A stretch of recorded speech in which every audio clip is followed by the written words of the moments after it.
Matt, what it seems to me is that the Russians are trying to seize the initiative because they knew this Ukrainian counteroffensive was coming and they didn't want to just be there in their defensive positions. Now, although the Russians aren't admitting that they blew the dam, you know, they are on Russian television. On Russian television, the commentators are sort of boasting about it. And of course, it is a well-known military tactic. The Soviets did it to try and stop the Nazis in the 1940s here in Ukraine. The Dutch did it in the Second World War as well. And it has, I suppose, what it has done is that it's diverted the resources and the attention of Ukraine and Ukrainians, just as their counteroffensive was beginning. The other thing that the Russians are reported to have done is similar in other parts of the battlefield, that they have, you know, opened sluice gates and so on, apparently in the Zaporizhzhia area, trying to literally bog down the Ukrainians. However, it has not stopped Ukrainian forays. We heard that there was a Ukrainian foray this morning, quite a serious incursion in the Zaporizhzhia area. And the British Ministry of Defence is saying that there's fighting on a lot of fronts at the moment. The Ukrainians aren't saying much about these incursions, these forays. The Russians say that that one in Zaporizhzhia, they managed to repulse it. They're claiming that they destroyed several Leopard 2 tanks. Those are the Italian tanks. Well, that's not confirmed in any way. But we're certainly seeing an uptick in these kind of assaults. President Zelenskyy, though, he was in Kherson today. They're showing solidarity with the people affected by the flooding and seeing the disaster for himself. On the front line again, President Zelenskyy forced to confront a disaster that's threatening Ukraine's civilians and diverting the resources of the security services. In Kherson, even the simple act of rescue was disrupted by shelling today. To bring people here from all the river and the Russian here. The sound of shelling resounded through Kherson today as officials accused Russia of deliberately targeting those trying to save lives. One man was killed by the shelling and several of the injured were treated in hospital. Some of the most vulnerable were rescued just in time as people stranded in their flooded houses began to run out of food and water.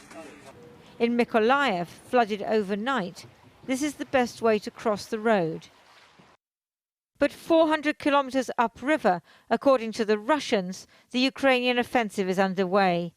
The Russian Defense Ministry released pictures they said showed their drones striking Ukrainian tanks in Zaporizhzhia. The defense minister was seen inspecting a large amount of armor, trying to show the world they're well prepared, and claiming that Russia repelled this morning's Ukrainian attack. Сегодня в час 30 ночи на запорожском направлении силами 47-й механизированной бригады численностью до 1500 человек и 150 единиц бронетехники противник предпринял попытку прорыва нашей обороны. Today, a senior Ukrainian official acknowledged that the counteroffensive has begun. Тому що контрнаступ – це не якась одна подія, наприклад, на Луганському, Донецькому, Запорізькому чи Херсонському напрямку. Ні, це величезна кількість різних заходів, підкреслюю, різної інтенсивності, і поступово кількість яких буде збільшуватись. Сьогодні вже очевидно, що Росія перейшла повністю до оборонних дій, Україна поступово збільшує кількість різних дій на різних напрямках. 3 British-supplied Storm Shadow cruise missiles were reportedly launched at targets in Luhansk. The Ukrainians say that the air-launched weapons, which have a 560-kilometer range, are already making a difference on the battlefield. І воно суттєво збільшило паритетні можливості України. Тобто ми наносимо удари набагато далі. Ми знищуємо дійсно великі місця накопичення ресурсу Російської Федерації. Це суттєво на відсотки, на десятки відсотків зменшує боєздатність російської армії, і вони дійсно дозволяють нам більш чітко контролювати події на лінії фронту. Some things, though, are beyond their control, like the flooding of minefields, which mean floating landmines could explode at any time. Russian television is showing rescue efforts on the side of the Dnipro that they occupy. trying to demonstrate that they're helping the flood victims too. The blowing of the dam may have been Russia's attempt to seize the initiative before Ukraine's counter-offensive. It's created a desperate crisis for Ukrainians on both sides of the river. Lindsay Hilson reporting from Ukraine. Well, for the last few days, we've been broadcasting mobile phone footage and testimony sent to us from people in Kherson. Today, they faced their most challenging day yet. One of the diarists we've been following came under fire while evacuating residents in the city. Our Foreign Affairs correspondent, Porrick O'Brien, has been speaking to them. Day 3 of our video diary series from Kherson. People were rescued. A place made Venice by violence. This, the darkest day so far for our diarists. Eugene Ursulov, a volunteer rescue worker, is in hiding because his team came under Russian fire at an evacuation point on the river. Їхали забирати на наступну локацію, там по дорозі зараз почались знову обстріли. Тут зараз сидимо, тут велике дружні інтернаціональні компанії. Зараз гради працювали і мінометний обстріл був, там російські дрони літають зверху. This was one position hit earlier. Then another. First the whistle of a missile, then an explosion in the water.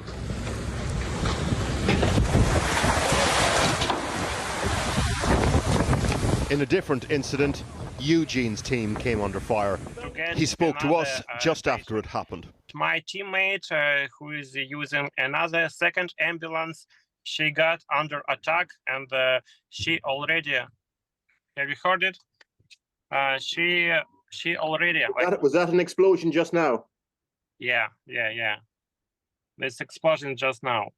This is the square where all day long people were getting evacuated. Another of our diarists, Julia Rodeva, has been filming at evacuation points along the river in Kherson.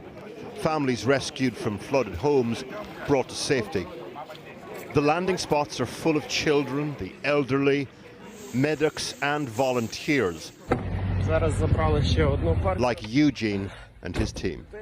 You can hear these explosions. So today it's the third day, and the Russians start attacking Kherson constantly. And the main focus is an area where we evacuate people. So only volunteers, medics, and rescue teams are working in this area in order to get people from boats to vehicles and drive them to hospital or shelters. And that particular spots were attacked by Russians. They use drones, they use artillery to shelling this place, to attacking this place. We're almost right by the bridge that leads to the Ostrov neighborhood, the island. We're trying to find an animal. Both our diarists, Eugene and Julia, are safe today. Yesterday evening, as incongruous as it sounds, Julia set out on the water to rescue a friend's pet, a chinchilla. When it comes to love of pets, Ukrainians make the British look lukewarm.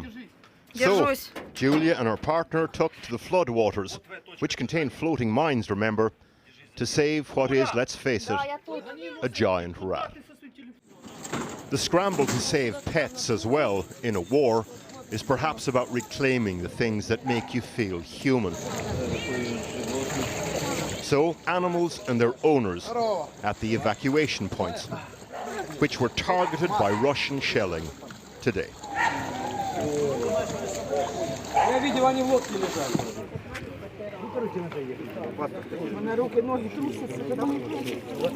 When it comes to defining a war crime, there are specific legal parameters.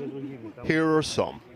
If you target civilians being evacuated because of flooding that you were responsible for, in a city which you occupied and tortured people in. If you are a lawyer, try describing that as anything other than a war crime.